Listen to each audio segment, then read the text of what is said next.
1,000 meters below a mountain on the German-Austrian border, a man lay in the dark with a head injury. The nearest daylight was 6 kilometers of cave away.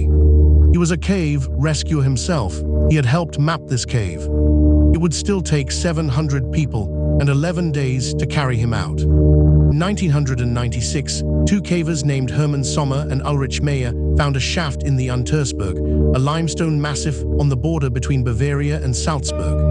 The shaft kept going. They called it the Riesending, in German, roughly, the huge thing. They were not exaggerating. It runs 800 meters long and 148 meters deep, the longest and deepest cave in Germany. Reaching the bottom is not a day trip. It is an expedition. You do not visit the Riesending, you mount an attempt on it, and only a small number of people ever have. Johann Westhauser was one of them, 52 years old, a physicist by training, a speleologist by vocation, and a trained cave rescuer, one of the people who had explored and mapped the Riesending in the first place. Around midday on the 7th of June, 2014, he went back into it with two companions. By the early hours of the next morning, they were roughly 1,000 meters down. At about 1:30, a rock fell. It struck Westhauser in the head. He was wearing a helmet. He suffered a traumatic brain injury anyway. Now consider what lay between him and the surface. The Riesending begins as a series of vertical shafts. Below them are cold, wet passages, some barely wider than your shoulders, 6 kilometers of it. That is not a route you can carry an injured man along, not without building something first. And there was no way to call for help. There is no radio signal a kilometer inside a mountain. Your phone is a light source and nothing more. To raise the alarm, somebody had to physically leave, and leaving meant climbing. One of his companions started for the surface, alone, upward, through all 6 kilometers of it. It took him 10 hours. The other stayed in the dark with Westhauser. By the evening of the 8th, 11 rescuers in 3 groups had entered the cave. What they were attempting had no real precedent in Germany. Stretcher does not bend. The passages do. Every narrow section had to be widened or worked around. Every vertical drop rigged with anchors, ropes, and a haul system built from nothing by people who had already spent hours climbing down just to reach the work.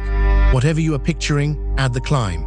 Between those sections, they established bivouacs, staging points where teams could warm up, rest, and hand over. Because in a rescue measured in days, the rescuers become a logistics problem of their own. They laid a cave link system as they went, a communication setup that sends simple text messages through solid rock. It was the only line between the casualty and the surface. It took until the evening of the 11th of June, more than 3 days after the rockfall, for a doctor to physically reach him.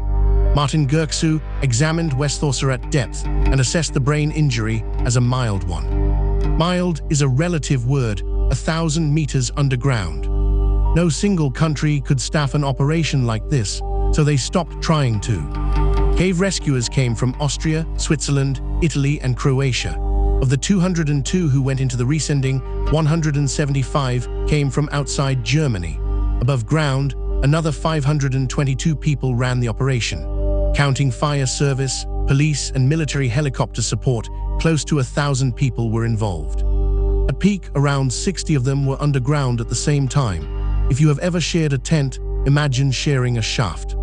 The haul itself was measured in meters per hour, not kilometers, meters. Lift the stretcher, re-rig, pass it to the next team, repeat through shafts and squeezes upward for days.